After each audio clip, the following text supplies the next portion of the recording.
All right, thank you. Welcome to the Northampton Urban Forestry Commission meeting, November 5th, 2025. We have several members of the public, Tom Bassett and Emily, I'm not sure how you say your last name, Tuvara. I'm not sure if you have public comment at this time, but this would be the time to be recognized. Tom. Thank you. I appreciate the time to make some public comment. I wanted to speak in full support of the proposal that Rich Parrish is putting before this board to enlist and encourage and implement some kind of sort of neighborhood watch groups to take care of the trees, to do some low maintenance, low labor maintenance, but something that's certainly needed. And I really think it's a well thought out plan and can be implemented with Rich Parrish's help. And certainly he's got some other folks like myself on the Tree Northampton, which can help him implement this. I'd also like to say that Village Hill Co-housing has a similar setup where they are responsible for doing various maintenance and landscaping within their little community. So there's proven examples of this, and I just think Rich has got a really well thought out plan. Mm. Thanks so much. Mm. Thank you, Tom. Any other comments from the public? Okay, seeing none. Hopefully you have been able to open the minutes Mhm. and just take a gander at them. Okay. That would be great. Let's give ourselves a few minutes to look at them. Again, my apologies.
One misspelling in the fall tree planting update, the fourth bullet, it's Gabby Immerman who, it's missing the W.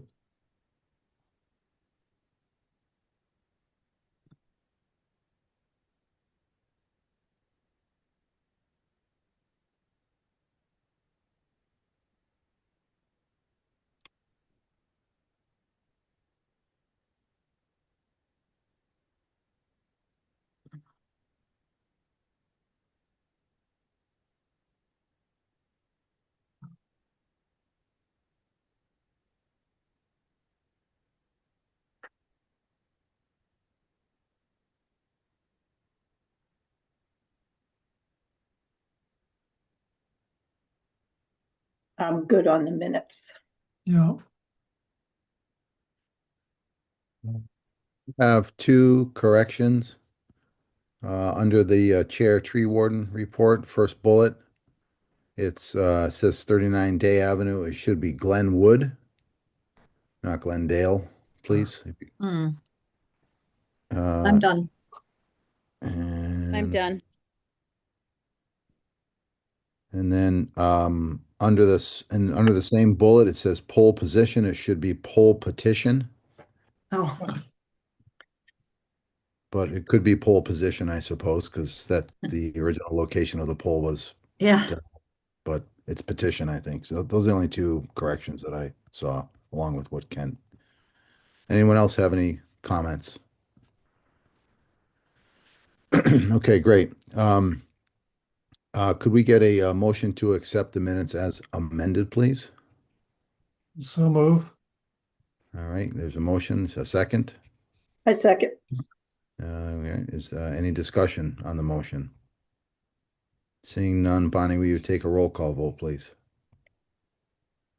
Absolutely. Rich Parsiliti, Yes. Susan Lofthouse, Susan, you're muted. My apologies. Yes. okay, Molly Hale, Yes. Jen Werner, Yes. David Lukens. Wasn't at the meeting, but read the minutes. I do have a question. Just was it Jen? Was it you who met with the Smith folks in the minutes? Because that wasn't specified. I'm yeah, yes, I met Okay. with them. There was some questions. Rich, and I had some discussions. I have to go back and meet with them again at some point. Yes, All right.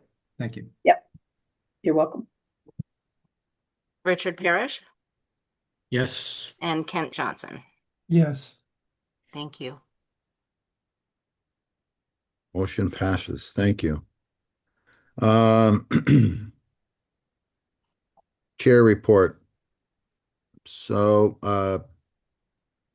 tree warden report as well. So we have a request for a public shade tree hearing that was advertised, I believe, in yesterday's paper. It is for a 10-inch elm tree at 942 Bridge Road, which is at the last house on the left-hand side before the car dealership. It's on the embankment if you're going down Bridge Road through the Jackson Street traffic lights up on the left. Yep. So they have a very old and failing sanitary sewer service. So they ended up work was done on the sanitary sewer service to try to free the roots out of there, but unfortunately the company who was doing the work ended up losing one of their cutter heads in the drain or in the line. So not only the roots are in there, the cutter head is in there. So the tree is unfortunately sitting um, right on top of the sanitary sewer service. So it needs to be replaced, and there's no way of going around it. And there's no way of rerouting it because it's just the way that it comes out of the house, down the hill, down the driveway into the main. So the hearing is scheduled for the 10th. And I don't anticipate we should have any issues. And then we obviously do our own in-house mitigation with our own tree planting. So that will cover the mitigation. But other than that, I do not really have a lot to report. And seeing that I was one that spoke a lot at the last meeting, I think I will defer to the rest of you for this meeting. So, any questions, comments? The update on the planting data for last year. I know I am basically having to unscramble it and start from scratch. I'm not sure exactly what happened, but it got corrupted to the point where I can't, with my limited abilities, I can't correct it. It's something to do with the Google sheet that it got, the way that things were copied and pasted, and this is what happens if you keep using the same sheet sometimes over and over. The formulas go bonkers. Mhm. So I am going to work on that, and I'm going to try to get that to you by next week. I don't know if I'll be able to do it by the end of this week, but it's on a big sticky note on the front of my computer in my office. So Would it be helpful, Rich, if I resent you the sheet? no, what it is the way that we have the data fields set up on there, the data fields that basically dial the trees down by, by family, genus, Oh, species, uh. cultivar. They all that information originates from one place. Hmm. And the one place on the sheet where it originated got corrupted. So I fixed some of it, but it's gonna take a little, it might be quicker for me just to recreate a sheet. So Yeah. I will work on that. Yes, Tom. One suggestion might be to use revision history that exists in Google Sheets where you could go back to maybe an original or as close to an original as you can get rather than recreate the whole thing. That may give you a uncorrupt or less corrupted Yep. version. Yep. Thank you. That's very good advice. I appreciate that. So I don't really have any other tree warden or chair items to report. I do have to I am going to be meeting with Stephanie Weir from Tool Design to talk about the um, tree maintenance aspect of the trees that will eventually be planted on Main Street at some point in the future with regards to Main Street redesign. But that's just about a maintenance practices. And so I'm trying to set up a meeting uh, with um, with Tool to talk about that. But other than that, I don't have any updates about the Main Street project at all. So it's still under design. Any questions? All right. Um, the next bullet item is young tree maintenance proposal discussion. So I sent to you Rich Parrish's draft. And Oh, I'm assuming, Rich, it's a draft, right? I called it a draft. I think you just sent an email without the draft. Right. You sent my email requesting you do it, and there was no attachment on your. Okay, hold on a second. Technical difficulties. Rich Parish.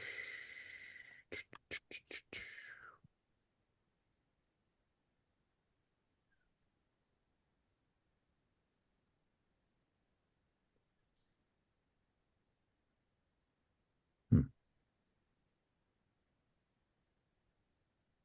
Tree maintenance. So here's the email. And on the bottom of that, tree maintenance proposal attached. So let me try this again. Let me forward this to all of you and see if it's on the.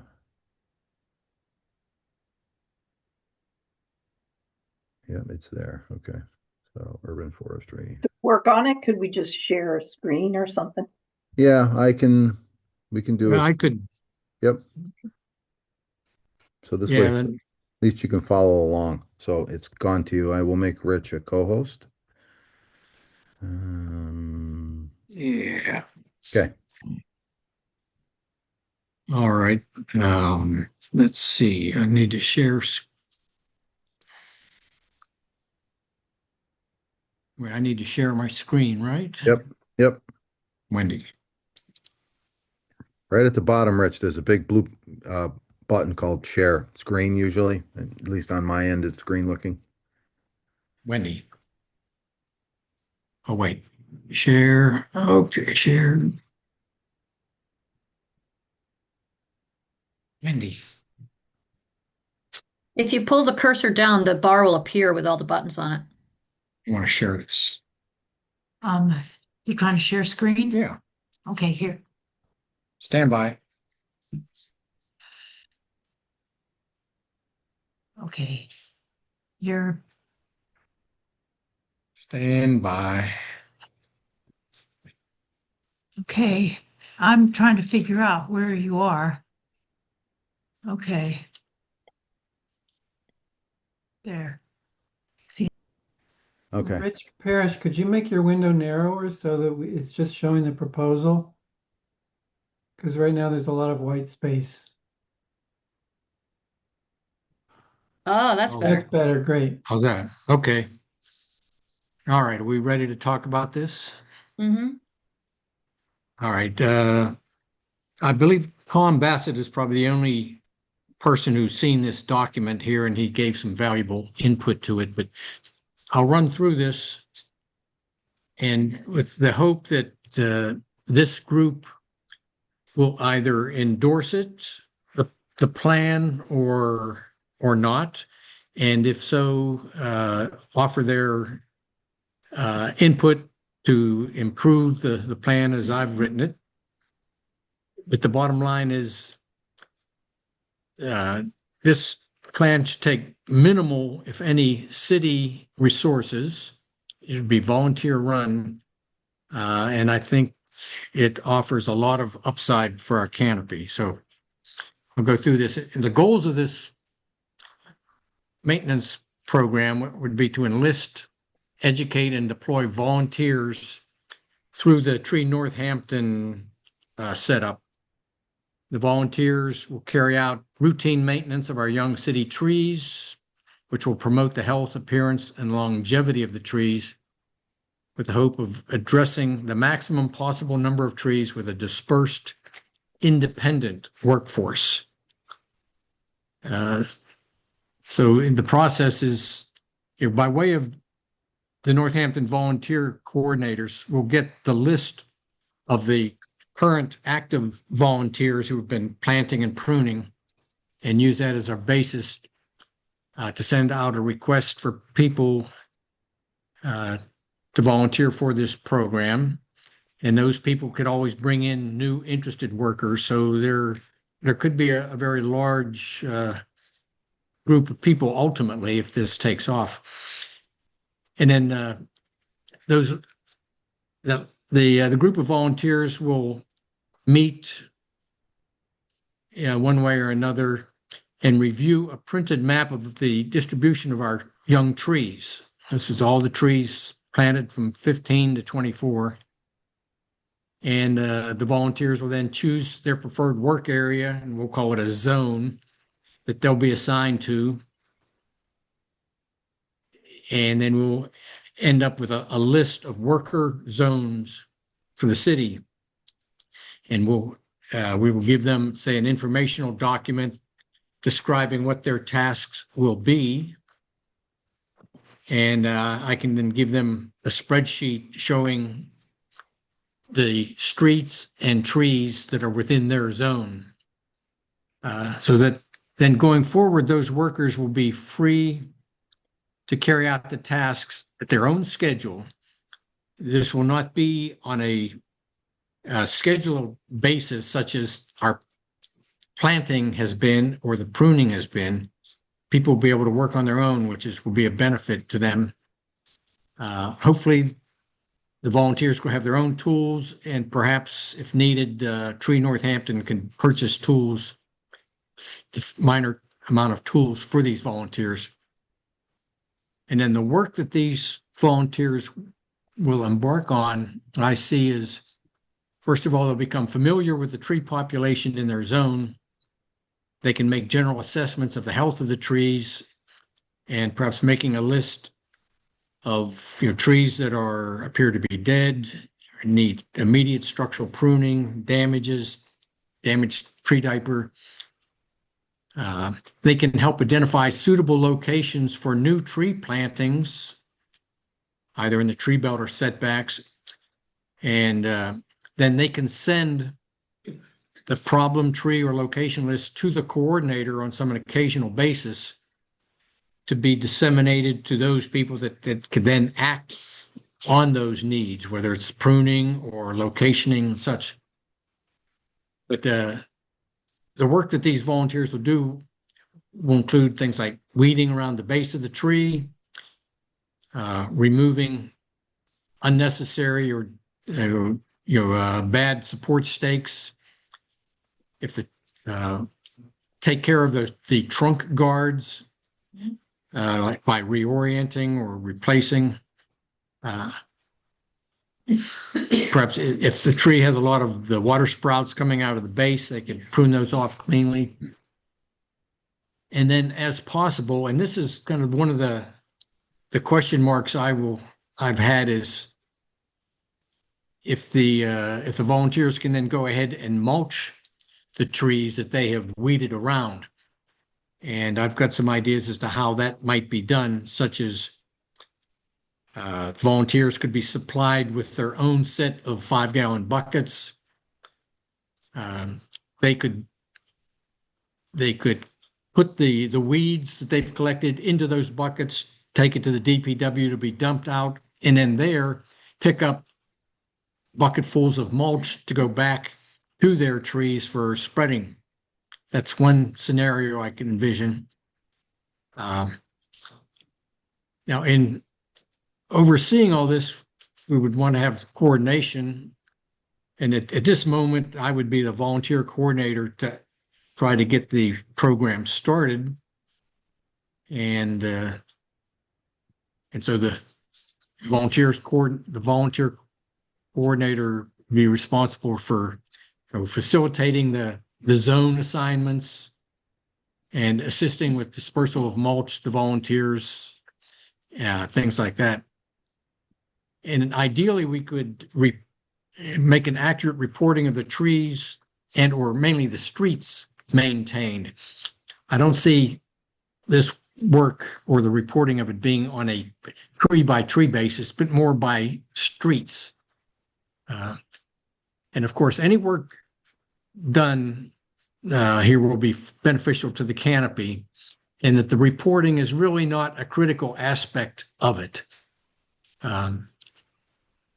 And if and when possible, the workers will report back to the coordinator the streets that they've covered, and that we can try to maintain a good reporting system for the work that's been done, that we can then record volunteer hours and report back to this commission is at the end of the season is the work that was done. And ultimately, the benefits of this, of course, will be beneficial to the health of the trees, aesthetics. If we're able to carry off the mulching by the volunteers, that'll maintain the soil moisture and perhaps lessen the effects of drought and lessen the need for DPW to follow up with their own watering. It could help solidify a good core of volunteers for ongoing care, develop neighborhood tree experts who will be familiar with the trees in their area. It may lessen the need for homeowners or citizens to report tree problems back to the tree warden. And it would make a public demonstration of the city's devotion to the canopy, seeing the various volunteers out there. The volunteers, they would wear their green vests for visibility. So I think it could be a high profile initiative. And of course, the challenges I see are getting agreements among the volunteers for an effective coverage of the neighborhoods. Everybody will want to do their own neighborhood, but we'll have to just get agreement to try to get good coverage. And then coordinating the pickup of mulch and disposal of weeds, as I had mentioned before, may be a challenge, such that anybody who has an SUV vehicle could probably accommodate several 5-gallon buckets placed in the back of their car to carry out weeds, to bring in mulch. A regular sedan, no, not likely, but that could be a consideration. And ideally, this work could be done any time of the year, most likely in the summer, when there is no planting, no pruning, and the volunteers might be looking for something to do. And of course, structural pruning is not included in this program. That's a separate initiative that takes place in the winter. So that is my summary of this program. Do we have any comments? Jen? I guess my only question is, maybe you said this and I didn't totally take it in, but so you get these volunteers and then is there do they go out in groups, or is there a captain or something, or you're just thinking No. people kind of organize themselves and go do? Right. They'll have their area. They'll have the tasks. They'll have a list of the tasks that are Got you. suggested, and they just go out and work on their own time. Yep. Their own place. and nobody has to pay any attention to when, where, or how. Yeah, I think, and one other comment I have, I think it's a great idea to, I don't think we need the data on which trees or yada yada, but to know which streets are done, I think would be super Yeah. helpful and less Yeah. frustrating for the volunteers. So this is great. Thank you for thinking about this and putting it together.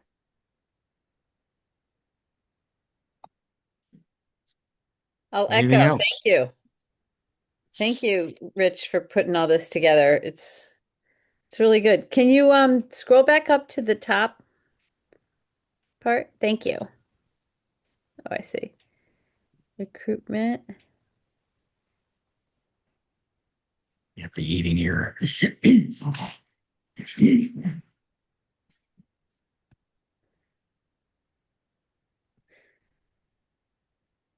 I guess I'm wondering about how we assign, did I miss it? Maybe assign like, okay, so somebody says, I want to volunteer. Oops. And then we say, okay, do we have some mechanism for assigning like you're on such and such street? Well, yeah, well, I envision in a perfect world that we could call say, a group meeting of all the volunteers at some public place.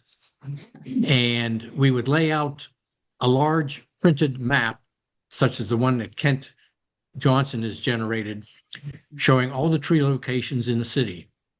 And with that, people can, we can draw outlines of areas that people would want to work in. And, it may be kind of an awkward process, but I imagine that No, I'm could thinking be if workable. if we could just translate that into like a checklist. So I have my checklist. I need to go to, you know, Yes. 46 prospect, 81 prospect. Then I kind of have my goal in front of me. Yeah. I have a spreadsheet of all of the trees planted, and Terrific. and if somebody, chooses a zone that includes, let's just say, the Village Hill, okay, I can just give them a printout of the spreadsheet showing all of the trees on the streets in the Village Hill area. And off they would go and they'd have everything they need. So there would be some upfront work, to get them this list of trees or list of streets and trees, but it'd be very doable. So for instance, this is a question for Rich Parcelletti. I don't know if you can answer this, but um, is it something within the budget of the city to be able to make mulch available? And is it, I mean, is the city would be, I mean, could a defined group of volunteers be allowed to access the mulch pile, a mulch pile at their own, on their own schedule? Would that be acceptable for the city? Does that present Uh, any problems? so it depends on Jen. I see your hand is up, so hold on one sec, please. I see that the only difficulty would be if people wanted to do it on off hours. So we have mulch available at the DPW, and you are allowed to come to the DPW on Locust Street to actually pick the mulch up. You do not have to hold a transfer station sticker to get the mulch. Mhm. The other thing you could do is that if we were bringing the weeds back, we might be better off just to have a location at Spring Grove Cemetery where we have mulch already set up, and then the weeds can just be brought back and put into a pile somewhere, and then we can just compost them or bring them to the leafing yard waste at some point. So I don't think it's a problem, and the mulch is basically what's generated from all our woody debris removal and um, work with our chipper from the different contractors, plus our utility folks too. They come and dump chips as well. Okay, so Uh, there's no liability issue, for instance, for a volunteer to no, take weeds to Pine Grove and dump them over that hill or wherever. No, I don't want people dumping things over the hill. We would set up a location where we would just have a sign that says, please deposit material here, and here's the mulch pile. Take the mulch and yeah, you wouldn't have a problem with that. That'd be fine. I would just need to know that it was going to be happening. That's all. So I think we Okay. can work out those details. Jen, Two quick questions. One, are the setbacks included in these lists? Yes, they are. Okay, so, and people, I assume that have setbacks, like we don't have to contact them ahead of time or anything. We just come in and do it as long as people have a vest on and are, doing their thing. Because they already signed a release or whatever you want to call. I don't even know what those papers are called that they signed. yeah, it's a volunteer release to hold the Yeah. city harmless. That's Okay. all. All right. Yep. Yep. And then my second question is, should we or do we need to get buckets? Like, do we want volunteers to be using, or could they even use the green buckets that are Well, already existing? You think that'd be okay as yeah, long as we could make sure they get back during yep. planting season? Yep, that would be fine because I'm assuming, Rich, right, the intention of this is not to run parallel with planting Right. season. So Right. yeah, the buckets are available. They're over there behind the concrete Okay. wall where the mulch is. Yep. So that could be part of the training. We could Yeah. say, here's where the buckets are, here's where the mulch is, here's where the weeds go. Okay, great. Thank you. Kent. Yeah, just a couple questions about some of the other materials, like the stakes and tree guards that get removed. What happens with those? The stakes usually are, by the time the stakes are removed, they're pretty useless because they've been decayed. So they get recycled. And then the tree guard gets reused. If you can reuse it on the tree, you can turn it the opposite direction. If not, if the tree's too large, we would just collect it, and we'd have a spot where you could just put it like at the cemetery under like a rock or something, so it doesn't blow away. For real, we're really low tech here. So Okay, so just yeah, a drop-off place, and yeah. then I mean, I think it would be good to have everyone, if we're going to do this and be successful. Part of it's going to be making sure that wherever we tell people, direct them to go to, they can get to, it's open. So, because not everyone's going to be working 7 to 3. People are going to obviously be working off hours, maybe on a Saturday afternoon. They want to do 5 trees or whatever. So that place is always open. You can always go in there and everything could be right there made available for dropping off and for picking up. So, So, and then what happens when a tree has a damaged tree diaper? I actually know of a tree with a damaged tree diaper, and you would um, throw it in the bucket, and then however we're going to record the work that's being done, it would be recorded and we'd have to go out and replace it so with somehow either. that would get reported to the coordinator and get back to Yep. you. Yep. So we either replace it with another tree diaper or a water bag, depending upon where we're at and how old the tree is, etc. Tom, I see your hands up, but I'm gonna let the commissioners go first if you don't mind. Molly. Molly, you're muted. Sorry. Sorry about that. That's okay. I think it's a great idea overall. Um, I think it might be hard to have a meeting and try to get a lot of people to come at the same time. It's just hard scheduling. So you could try doing that, but you might want to also just allow to meet with people individually if they can't make that meeting.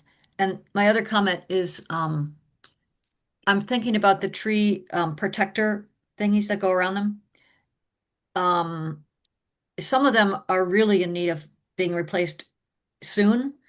And I wonder if that could be a separate thing or side by side with this, that I don't know if there's any way to find out which trees were planted, say, the most number of years ago and make sure and check those and that those things are either off or turned around.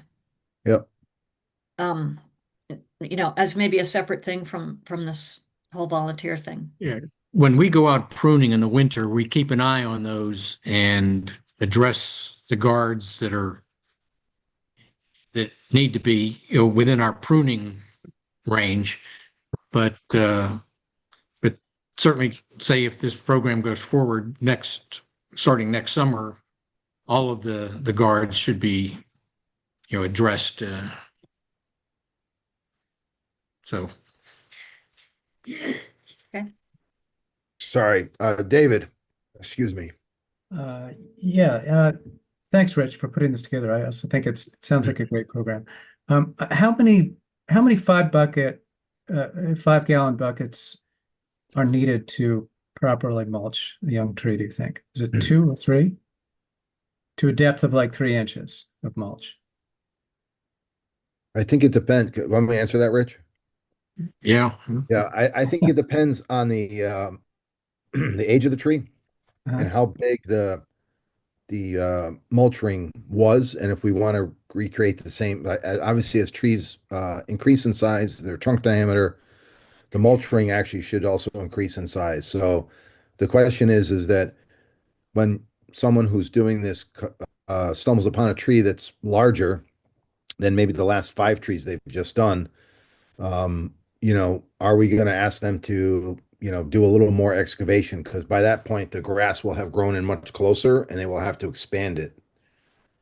So I would say 3 to 4, three for a tree that we've just planted for the last year or two, and then you start getting into 4 potentially. Because the other thing too is the actual soil ring that was there is probably going to be flat. So if we want to recreate that saucer shape, we're going to have to use the mulch to create the saucer. So we will need probably more mulch than we actually think. So I would say probably 3 to 4 at a minimum per tree. Yeah, and then so just a follow-up sort of thought, maybe like an edit to the program would be, but this is back to Sue's point, but if DPW could drop off the mulch buckets, that would be a major hassle eliminated, because otherwise you get wood chips in your car and you've got to drive over to DPW, and I mean, this program is asking a lot of volunteers to start with. That's a thought. And then the final thought is it seems like the list of potential volunteers it's going to be the same as the normal Northampton list, isn't it? So how do you get new volunteers? And maybe Rich, you should present at Forbes Library or do something that's going to draw in new volunteers. Well, that's a possibility, but our volunteer coordinators tell us that there's like dozens of people on their lists right now who have planted or pruned in the past. Perhaps maybe only a dozen of them are still active regularly, but we've got a big list, and then we might ask them to bring in family, acquaintances, or something. So I don't see the need for outside promotion, particularly at the beginning of this program, to see how say the first year is going to be kind of a trial basis. And so having a manageable size of volunteer corps will be helpful to get started. And a question or a point that I guess Molly made was in initiating this, what we might do is, I think at the end of the planting season, often Tree Northampton will call a kind of a social gathering at a place like one of the local breweries or restaurants, just to celebrate the planting season. That might be a good time to roll this out, having the volunteers, a lot of the volunteers present right then. But then, yeah, we can follow up with people by email or other means to draw them in, to assign zones to them. So it's going to be kind of a trial and error to get started, but if our volunteers are eager enough, it may take off. Tom. Tom, yep. Thank you, Rich. Thanks. I'm confident that the volunteers are going to step up, and I think I was glad to hear Rich Parrish say that it's going to be a at least 1 year, one summer of learning, and then you can figure out how to expand the volunteer base for doing this kind of thing. And the natural flow, I'm hoping, would be from a low labor tree maintenance to a planting to a pruning, so you could build the circle of volunteers ever wider and more skilled as you go along. One idea is to use, Northampton neighbors as a way of saying, hey, if anybody wants to plant trees, but I see that being, 1 or even 2 years away. Hmm. Sue. Well, I love that idea of that Tom just had Northampton neighbors. And another one I was thinking of is the Master Gardeners as well. They're fantastic. And they do mostly what they do is weeding. And overall, this is really great because I think when a cared for tree, people see a cared for tree, they care more about the trees, and it reflects really well on our city. And I think to Rich Parrish's point, that if you look what he's done with the pruning, which is much more complicated and skill intensive than this. Um, we got to be careful of the trees when we weed them, but it's not as big a thing as pruning. And I think, if we just started doing just a couple streets, it would build up and you would see a difference and you would focus our energy on it. Because I think of it all the time. I drive by these trees pretty, very often and think, oh, I got to get to that, and if I had a list, I think maybe it would focus my energy and get me rallied to put in some time. And I have one question too for Rich Parasiletti. What months are the chips available They're at Locust Street? well, Locust Street, they're really only available like April through this time of the year. Then we switch over to the road sand. April to So November. Okay. yeah, and again, the problem with the transfer station is that the transfer station is not open consistently. So it has limited hours, and if folks wanted to do this after a day when the transfer station is open, they would not be able to get chips from there.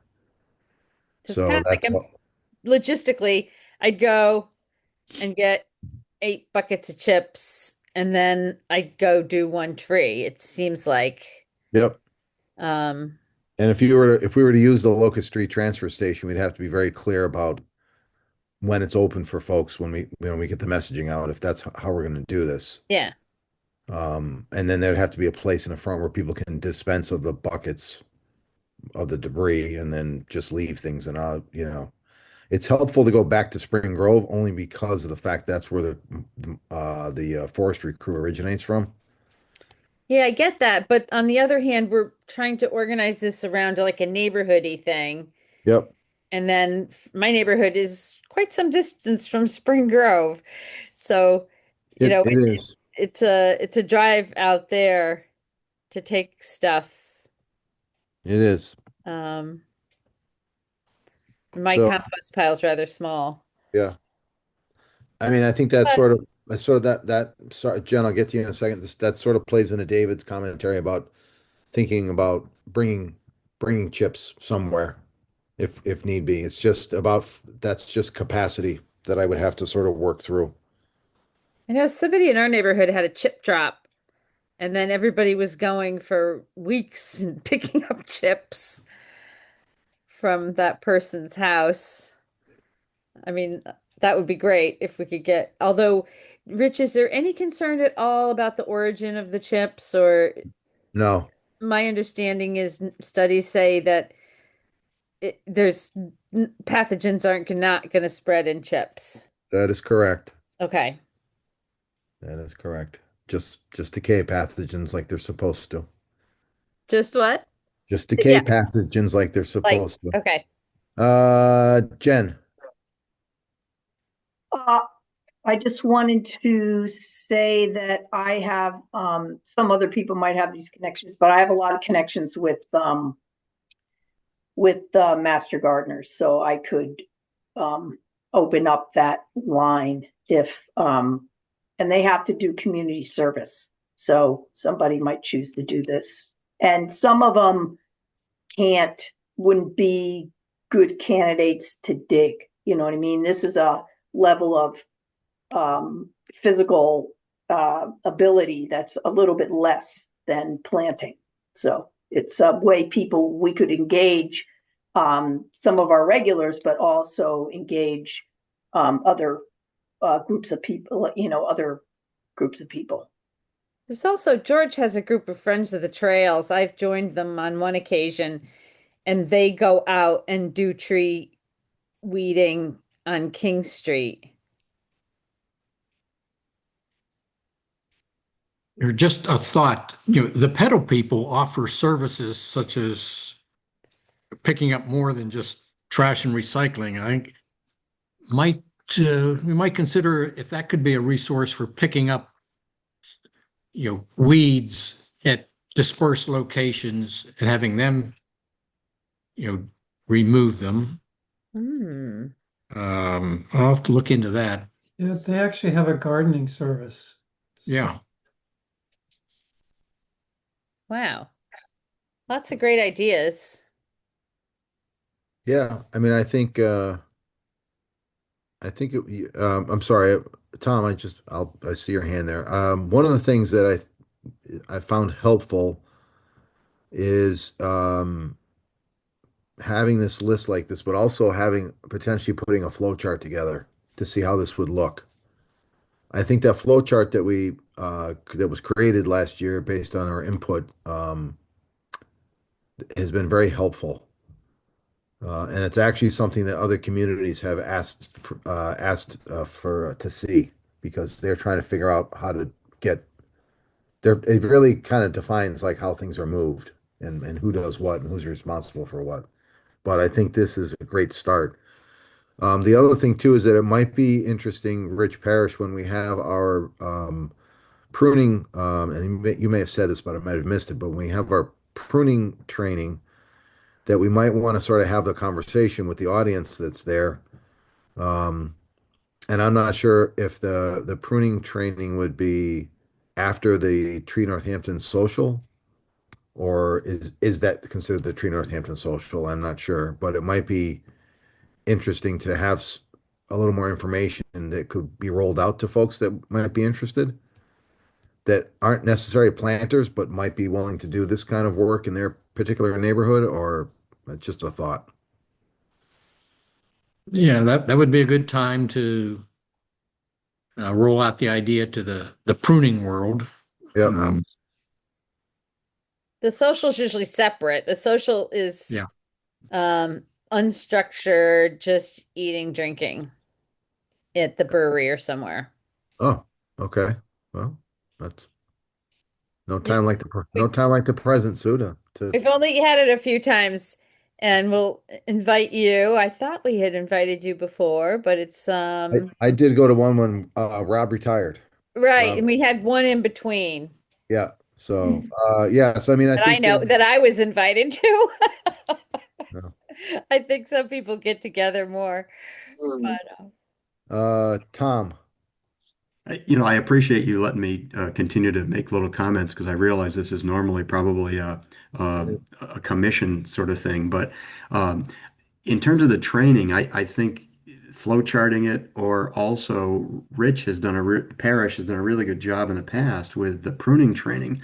So I'm sure that starting with some kind of basics and then expanding from there with the things like Rich Parasoletti had talked about of if a big tree needs, a bigger ring, those kind of things, it can be kind of an evolving training process. But I think the idea of getting the word out to the planters, the pruners, And then by that time, it'll be still, 6, 8 months away. They'll at least get introduced, and then you can do a Zoom meeting or a couple of Zoom meetings for the training about what it takes to do this low skill maintenance. So that's just a couple ideas I had. I'm gonna sign off, but I really hope that the proposal gets approved, and I look forward to working with Rich and others on making this a success. I just really think it's a great idea. Thanks again. Thank you, Tom, for coming Thank you, Tom. Thanks See for ya. coming. and Yes. for all your planting muscle and bringing friends.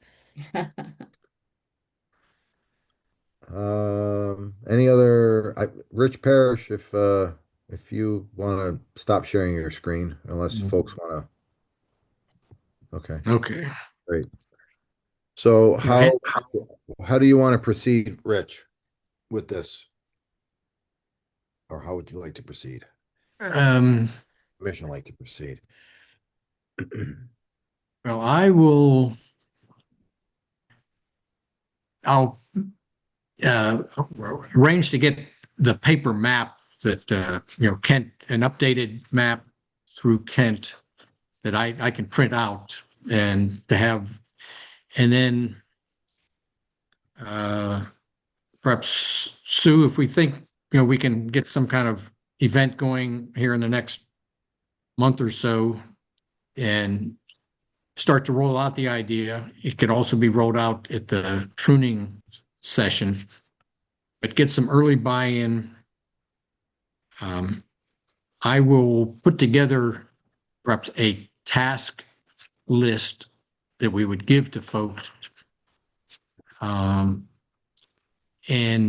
maybe kind of outline what the zone system would look like. Put a little more detail to the document that you just looked at. I'll see if I can come up with a flow chart with that also. But I think consider that anything we start now will be kind of sketchy, but we've got lots of time for any of the work will actually be done come summer. So we can firm it up as we go along. But at the very least, people can get familiar with their territories. Roam around on their own, look at the trees, see what could be needed. So come maintenance season, they'll be ready to go. And by then, hopefully, we'll work out better ideas for the mulching and such. So I've got a few more action items on it, and we can revisit this at the next meeting or a month from now. Okay. Sue, I have a question about the Tree Northampton constant contact or listserv. What's that? Well, so how do you the Tree Northampton when you do a call for volunteers? Who does all of that? Vicky Okay. does that? What we do is Wednesday, Paul Yeah. Thaler does it. He just reaches out to this like group of Wednesday people, and Saturday Vicky reaches out. Okay. She uses the volunteer email, Paul does not.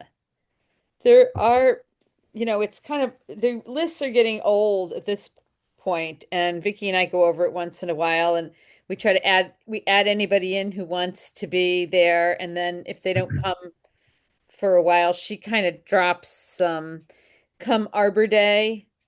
Um, we sweep up larger numbers, and I haven't the past two planting seasons, I have not done it, but prior to that, we would do a big sweep. We'd sweep up like emails of people who'd come over the years, even if they came in a group. If we had an email, we'd send it out. We'd say planting season starting soon. The past two planting seasons, we've slowed down a little bit, and we can't accommodate as many people. So it's been a little bit of a juggling. We want to make sure we have enough people, but we don't want to have, we want to make sure that the people who do have been loyal volunteers get to do it too, and they don't get Okay. boxed out. So we used to do beginning of the season, planting season starting, Saturdays going forward, we'll be planting. Um, and then, if people responded, then we'd keep them on. So that's kind of how we've been managing it. So Wednesday's done its own thing. Saturday is Okay. when we've tried to bring in the new people. So each season we have some new people that get involved Okay. and sort of stick around. But the numbers are pretty small. I mean, we're not talking about the kind of numbers we have on Earth Day or Arbor Day or something. That's when we really, will try to get the word out further. Yeah, I was wondering if you could use and I don't know if Tree Northampton like is on other ward listservs, but maybe use the outreach, the capacity to do the outreach to get once we have a format and potentially a system in place how we want to go forward, maybe we could use that media blast to actually have that um Yeah, potentially land in people's inbox so at least they that would know be, about it. be more relevant than using those old lists of emails. I mean, sometimes when I've looked at the older lists, I just know people have moved, I recognize names, they've moved away or they've passed or they're not going to be doing it anymore. Um, so I think the listserv is brilliant. I think that's a great idea because people really pay attention to those. Yep. And maybe we could call it, Northampton Tree Lovers, Tree Care Orientation, summer orientation, and have a date that we're going to do it and then meet up in some park and do a few. Like they have the cleanup days and things like that, I Yep. would envision it. Yeah, I would see that as a good long-term goal. I'd hate to, have a huge army of people at the onset of this program, get our core volunteers embedded in it. And then, yeah, as we see Yeah. that it's actually working well, then we can really expand it to get better coverage.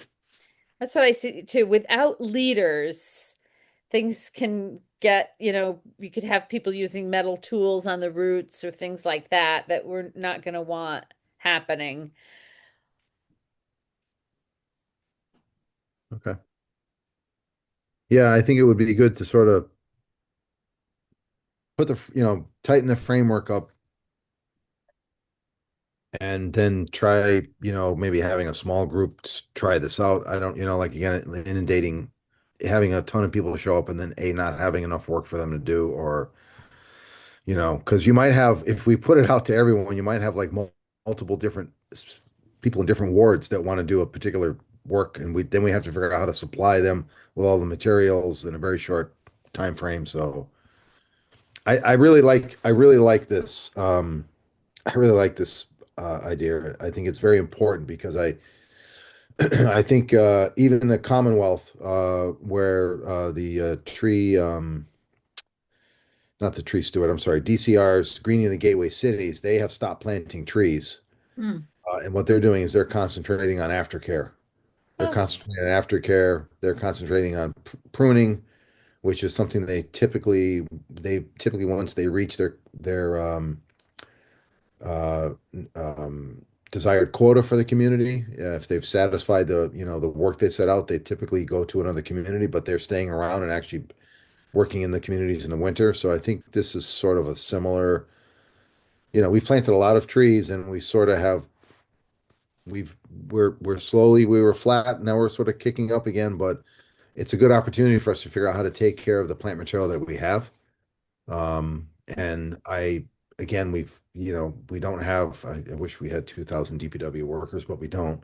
But we have definitely like 2,000, 2,500 hours of volunteer time that's been given to our planting, pruning, all the administrative part of it, the commissioner. So if we could also tap out that same reserve to try to get to do some of this work in a methodical way, I think it would be great.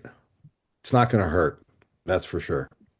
thanks for your support, Rich Tree Warden. And Yeah, thank you, Rich Parrish, for putting your yeah, time Rich into this. Parrish Yeah. is the Yeah, big one. And we've talked quite a bit about tree age distribution. We were a little nervous when we were planting so many trees. I don't know if the state thinks of that, but I think that that plays a role too. Well, the state was planting in places where there were no trees. So there were no mature or over mature trees to tell the little trees what to do. So they're on their own. So Oh, the state's taking care of them though. Uh, hey, I think dates, if we can pin down some dates, then that's okay. always the good starting point. Huge thanks, Rich Parrish. I'll help you with Okay. the dates and and email text. Well, dates first, so we know what we're doing when. Okay. Any other questions for Rich before we move on to the next agenda item? Okay, let's see what time we're doing here. 5:36. Okay, perfect. Fall tree planting update and wrap up. Uh, Uh, okay, I didn't really have time to like get a whole final thing put together, so I'll have that before the next meeting, but and we can go over it in the next meeting if that's okay.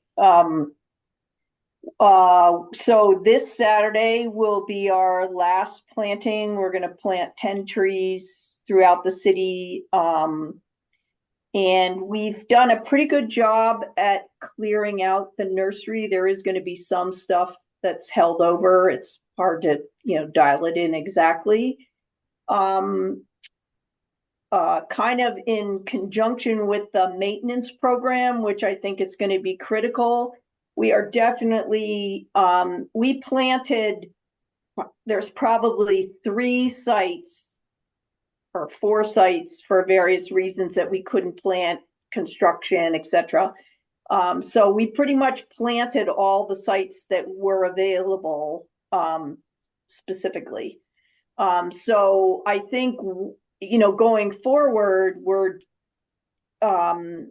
we will have some replacements and the dead tree list that Rich gives me, usually a third of that list turns out to be appropriate to replant a tree. So, there's just less spots, which is a good kind of good, because it means we planted a lot of trees. But just going forward, we just kind of have to know that Molly and I went out and staked some stuff on Ryan Road. There's some potential at Smith Vogue. There's planting going up the hill to on I can't what's the name, Prince Street, is that the name of that street that goes up? So if people see potential places that are not under wire, because we don't really prioritize under wire unless we're trying to do traffic calming, or that are clearly right of way. Oh, and there has been some identification of some near the bike path entrance, which Rich, I want to touch base with you offline about that. We can go look at them. So I just want to, if you're going around town and see a place you think is possible, just email me with an address would be very good. Oh, can I jump in and say, Yes, please do. Please do. anybody doesn't have the brochure for setbacks, that's another thing you can do. Is you can put those brochures, stick them in people's doors. I have a pile of them if people need. Yes, thank you, Sue. You reminded me that. So that is going to be a key. That's going to be a bigger key part of our program moving forward, is planting in people's front yards for sure. And if anybody needs brochures, I have door hangers. So just I can leave them on my porch if you want to come pick them up, or I can, So that and Christine has been doing a really good job. I'll have a breakout. We planted quite a few setbacks. In fact, most of the planting this Saturday is setbacks. Oh. So, Christine has really done a great job with that. That has just fallen together with Christina is Yeah. extremely efficient. She gets out, talks to the people, asks Jen for what kind of trees we have, gets them pinned down, and then Tom, who was here earlier, has been, getting those dig safe, contributing to the dig safes. Mm. And am I forgetting anybody, Jen? I think that's it. And then, but just monumental props to Jen for doing. Oh, thank you. She's just like the oversight of everything. Yeah. Sometimes that gets a little scary. You do a great job. Thank you. But yeah, Christina, I mean that's a heavy lift.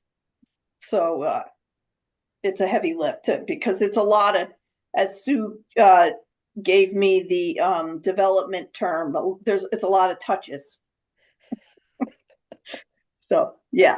So I'll have a more detailed chunk of information for you next time. I just apologize, I just didn't have time. One question. Those Ryan Road trees, are they going to get planted this year or leave the stakes in over the winter? We'll leave the stakes in over the winter because we don't, we have to decide what trees and also just, often if we're gonna try to plant a large area kind of like that, we'll put stakes in and, see if there's concerns. And if there are concerns, like we removed a couple stakes, that's no problem. So, and the dig safes only last for 30 days. Oh. So you have to, that's a whole timing thing too. We have to, so over the winter, I will figure out what trees we want to put in there, and we'll start a nursery order, and they'll be on the nursery order, and they definitely, I don't see any reason why they wouldn't be planted next spring. Mhm. Yeah. Unless there's construction on that road or they're replacing gas lines or making a new sidewalk, things like that. Right. So, We have a question from Emily. Yes, I was just wondering what are setbacks? I've heard it mentioned a few times. so in this, I think it's a state thing, right, Rich? No, well, setbacks are trees that are allowed to be planted within 20 feet of the public right of way on private property, providing there is an agreement between the owner of the property and the tree warden in that community.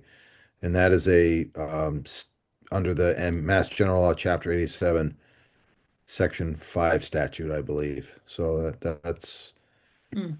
that, for MGL 87 and how old it is and how it's outdated, that is probably one of the best things that ever came. I don't know who thought about that, but somebody did back in the day. So that is a setback. And So, those trees, Emily, get usually are requested.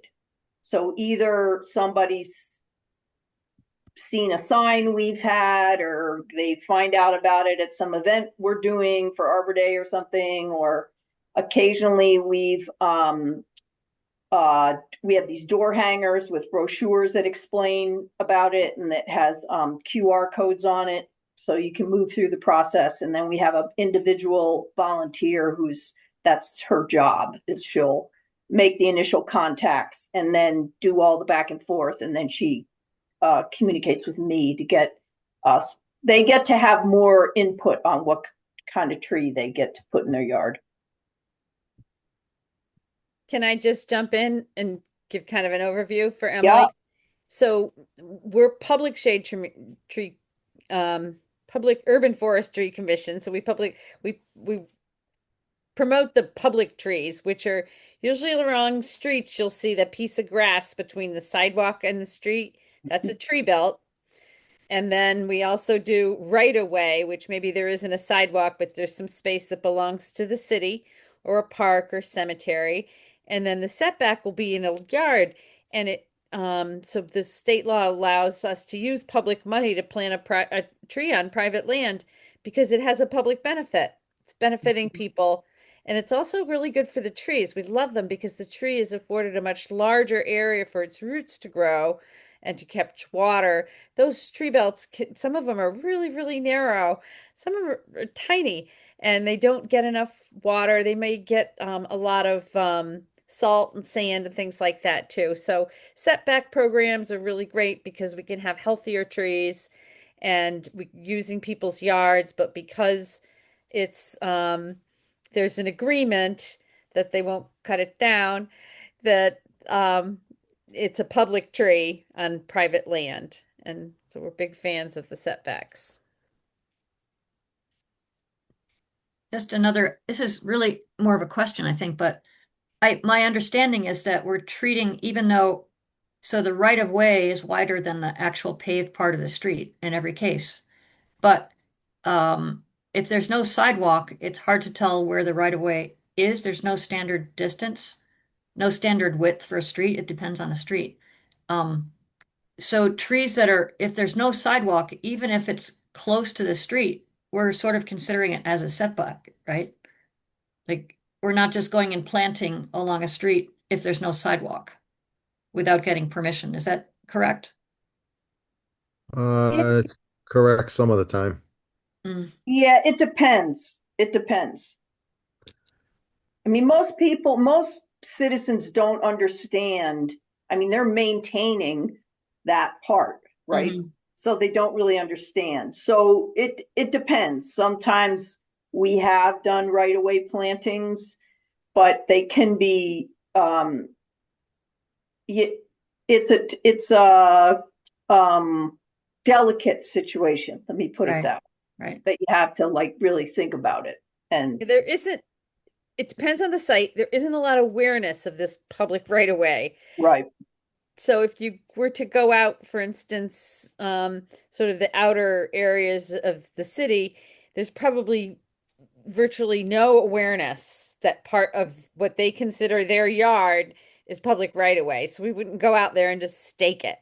There would be some talk. Like there's other lots where the people are probably more in town, probably where people are a little bit aware, like, oh, my property ends there and that's the city property.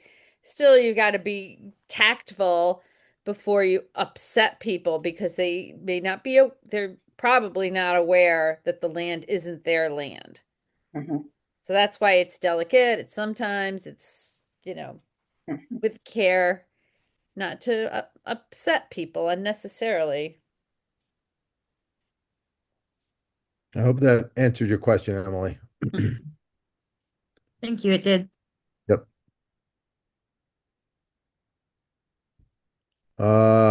Any other questions for Sue or Jen about the planting? I don't think I have. Jen, I did get the list, so we're going to load everything up on Friday morning and drop everything off. Great. There's Just to- several ball and burlaps, so just so you know that. Yes, I'm aware of that. That was pointed out to me by the staff today, so we're all good. They did say you are helping us, right? I'm like, yes, I'm helping. Yes. Sorry about that, but that's Yeah, don't worry about it. It's all good. It's a good push on the down end. there. They're smaller Yeah, balls, though. They're Well, it not- actually works out well because the temperature are going to dip into the 20s at night. right. So start to freeze, the water truck becomes a Right. problem, Yeah. so we're trying to sort of switch things over I may actually plant a few of those trees that we talked about, some of the hackberries, smaller trees in Bridge Street Cemetery, probably maybe later next week if I can get Brooke and Abby to join along. So that would be helpful. What about And there's some Osage oranges and some crab apples too? They would look No, good. not crab apples, cherries. Oh, I'm sorry.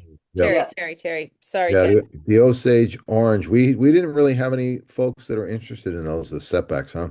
They didn't sell. Yeah, not yet. I'll try to make up a little better write-up about them or something. I try to. Okay. All right. And then while we're talking about trees and tree planting, David, do we, I know we need to circle back and probably think about this for future, but are we still entertaining planting in the back of JFK School? I hope so. Okay. And not to mention the area near the new basketball and tennis courts. Yes, I had a request from the director of maintenance, Tony Kuzners, about planting out. They're done planting near the basketball courts. There's some potential planting locations there to sort of help mitigate the urban heat island. Hmm. So I think we probably need to maybe think about going back there and sort of taking a just a second look at things. Okay. Because that would be great if we try to put that on our docket if we were going to do that in the spring, right? For like a bare root planting. Hmm. Do we have any more schools? Um, let's see. We've never Barbara planted will at the be high school. knocking. We've never planted at the high school. Yeah, there's not a lot of room at the high school. I No. mean, I walked that twice with the principal and with because David, I think you arranged a couple of years ago some meetings for us, and I mean, there's a couple trees that are probably gonna be dead in another couple of years, so but it's pretty full of trees over there. Other than the playing fields, and I don't think that's really a appropriate application. I don't know if No. Rotary will be interested, but that usually we start scheduling that in January, which will be Yeah, here in a blink of an eye. yeah, we'll have to go out Hmm. at that spot. Yeah, it will be here in a blink, and I can't believe it's November. I'm not sure what happened to the summer, but I'm still trying to figure that out. But yeah, so I mean, I think that's just food for thought. And then um, I don't know. We ought to maybe Sue, or Jen or I or two of us should meet just to talk about the setback list, just to sort of look at the list, the list that where folks drop their information just to make sure that we didn't miss anyone. The other planting thing that we should also think about, and who do any of you have access to did you get a notification when there's a neighborhood tree planting application sent? No. Okay. So I owe you that email. I'm going to send it to the whole commission just so you can see the proposed tree planting. And that is off of Bridge Street, in the Sherman Avenue neighborhood. Hmm. So that would be another potential 10 tree planting in the spring that we could also help the resident and the other resident volunteers sort of organize. So I will send that out as well. You're saying this is a neighborhood tree planting thing that, Yeah. that Yeah, an they want to, application. Yeah, yeah, yeah. I went and met with his name is Rob. I went and met with him and sort of gave him the rundown of how the other neighborhood tree planting programs have worked. And he took it upon himself to go around and meet with, knocked on all the residents' doors. He did speak to wow, some great. residents, but he ended up with a minimum of 10 trees, which is the minimum. And, I like to look at the application with a couple of you, review the sites and sort of see if we can honor their request. So, but I will forward that. Great. That's great. Yep. I Okay. just checked, Rich, all the tree requests through the setback submissions are up, they're all in play. Okay. All right. There's another resident that reached out to me. I'm gonna send them to that link to the QR code and have them send more info, sign up for a request. Okay. Any other questions or comments about trees planting or anything else that? One minor little thing is I picked up somebody at her house yesterday and a tree that was in the there's no sidewalk, but it's near the street. Yep. So it's probably in the right of way had died. I think it blew over in the storm we just had. It's at What? 190 Federal Street. Yep. I know where it is. Yeah. I'm on the list. And I didn't talk to the owner of the house. I talked to her daughter, Yep. but I think it's likely that they would be up for having another tree put in there. Okay. Yep. I believe the debris was picked up, but I think we have to go back and take the remainder of the tree down. Right. Yep. Yeah, We there's did still have a some. stump there. Yep. Yep. We have to grind stumps as well. That's another thing we have to do. We're a little bit behind, but we'll make up our time. Any other questions or comments? tree planting, tree related, going once, going twice. Anything not anticipated by the chair that someone would like to talk about? Going once, going twice. Wow, you are really a very enthusiastic crowd. Uh, could I get a motion then to adjourn the meeting? I will. All right, motion is made. A second, please. I will second. All right, all in favor? Thank you, Bonnie. If you could stop the recording, Jen, could you just need to ask you a couple of questions if you have a minute?